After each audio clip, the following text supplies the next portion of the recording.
Have you ever had this fear of making cold calls or, trying to sell this idea to your boss or talking to, a girl that you found attractive and you want to overcome that fear? Well, this video is for you. I'll tell you how to overcome fear and do what you got to do, which is on the other side of fear. My name is Jose Villablanca. I'm the founder and CEO of HoliFit, which is an employee engagement company. And we essentially started selling fitness classes and mental health services. And this was something new to me because we did this starting 2018.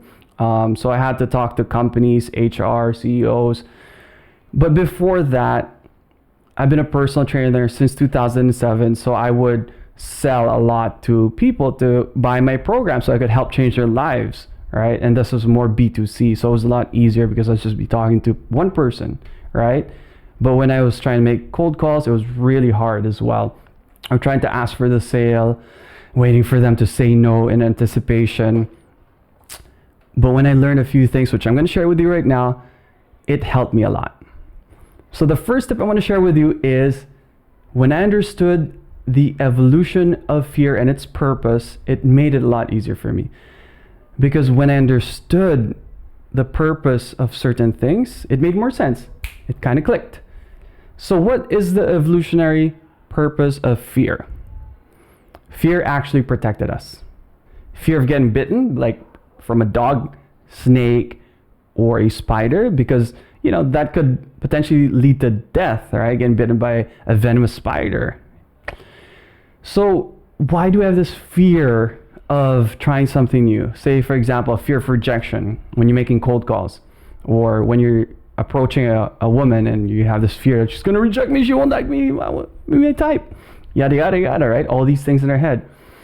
So when I understood that fear actually protected us from getting hurt, and getting hurt emotionally or mentally, like being rejected, actually meant when we were hunters and gatherers that when you get rejected by your tribe, this could lead to potential death, because we were hunters and gatherers as a tribe, right? We would hunt together to get that meat. We would gather food together and share our secrets of, what is toxic and what is good to eat, right? And our mind, our body can't tell the difference between being rejected or the hurt of being rejected versus physical hurt. So emotional, mental hurt, being rejected, being turned down, that's emotional, that's mental, versus being physically hurt, getting bitten, falling, right?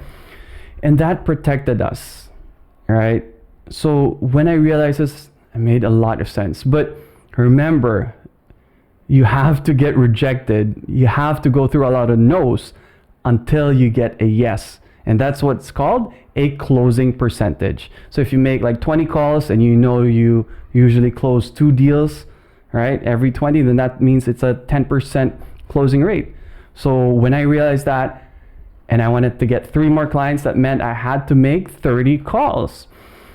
And when I understood that this fear protected me from getting hurt, but mentally, emotionally, it hurt. But then I realized that yes, this protects us when we were hunters and gatherers, but I'm no longer a hunter. Well, I never was, but we're not like that anymore, right?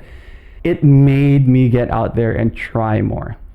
So hopefully you now knowing this tip here, you need to get out there more. You need to try more, and you just have to get used to getting rejected, because it won't really hurt you. It'll just hurt your ego, but you move on, and eventually you gain courage, right? Eventually, you don't feel the hurt anymore. Eventually, you learn that this feeling is valid, but it doesn't protect you. It doesn't make you become a better salesperson. It doesn't make you a better, more courageous person to talk and find this partner that you're looking for.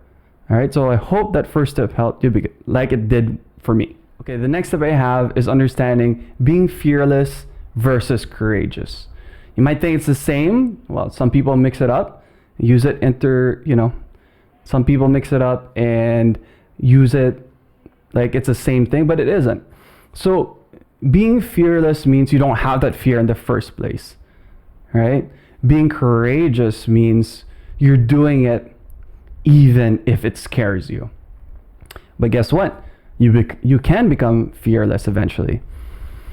So, for example, making those cold calls, asking for the sale. At first, I had that fear. At first, it was hard to ask for that question. So it's just, $10,000. Would you like to sign up? It was never like that at first. I'd be stuttering. I'm saying ums and ahs and all of those filler words to mask my insecurities. But the more I did it, the more I made cold calls, the more I approached women, the more I became courageous. And then eventually, I became fearless. I lost that fear. So what I'm trying to tell you right now is you have to be courageous. You have to go through it despite the fear. And then eventually you become fearless in that certain thing, because you create this I'm looking for this word that I can't find right now, but because you always do it and it's around you in your environment, you build this resistance, right? And then become fearless.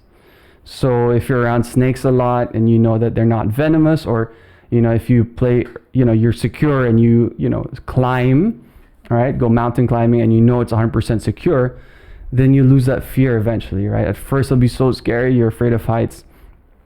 But then, hey, you're going to lose it, right? And you'll be fearless, from courageous to fearless. So I hope that helps. Second tip, because when I learned that too, it really helped me a lot. But again, it's one thing to know it, but it's another thing to do it. So start doing what scares you. So the next step I have is understanding why we have to do these hard things, right? There's this quote I like. He who has a why to live for can bear almost anyhow. And this is from Friedrich Nietzsche. So when I wrote down all the reasons why I had to make these cold calls, why I had to, approach certain women, I wrote down, because I want to find a partner, because I'm lonely, whatever it may be, right? Or if it's about sales, because I want to, go on this trip, or because I want financial freedom, or because, I don't want to be reliant on these many clients. When I put down all the reasons why I needed to do it, it made the how to do it a lot easier. So why did I want to do it? Because I want financial freedom.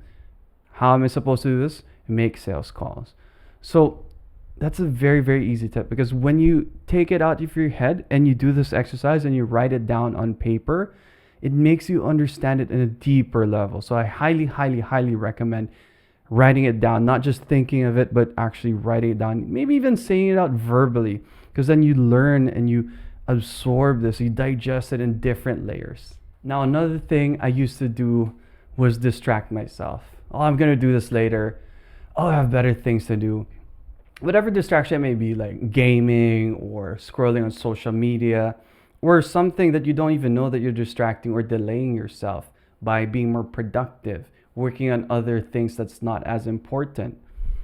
One thing I would do was consume more audiobooks, read more sales books, watch more YouTube videos on how I could be a better salesperson or motivate myself more. But I would never act on making those sales calls or vlogging like I'm doing right now, making videos, talking to a camera, which is very awkward, and then seeing if I'll get enough reception from this.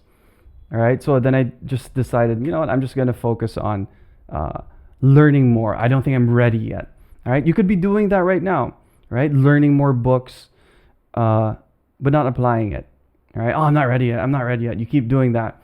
So when I realized that I was distracting myself or pretending that I was being productive by learning more, but never applying what I learned, then I said to myself, this has to stop. All right. But when I even understand why we distract ourselves, it's because that actually stresses us out, right?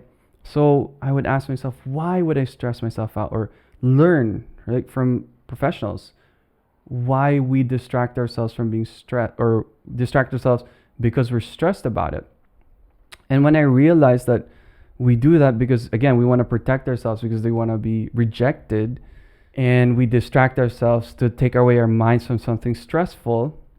And then I realized that, I still have to do this regardless. So I might as well do it now and build that courage and eventually be fearless.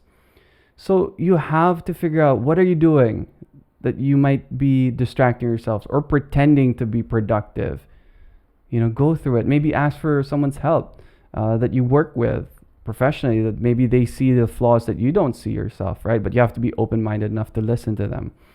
So when I realized that, it made me start moving and doing what I had to do.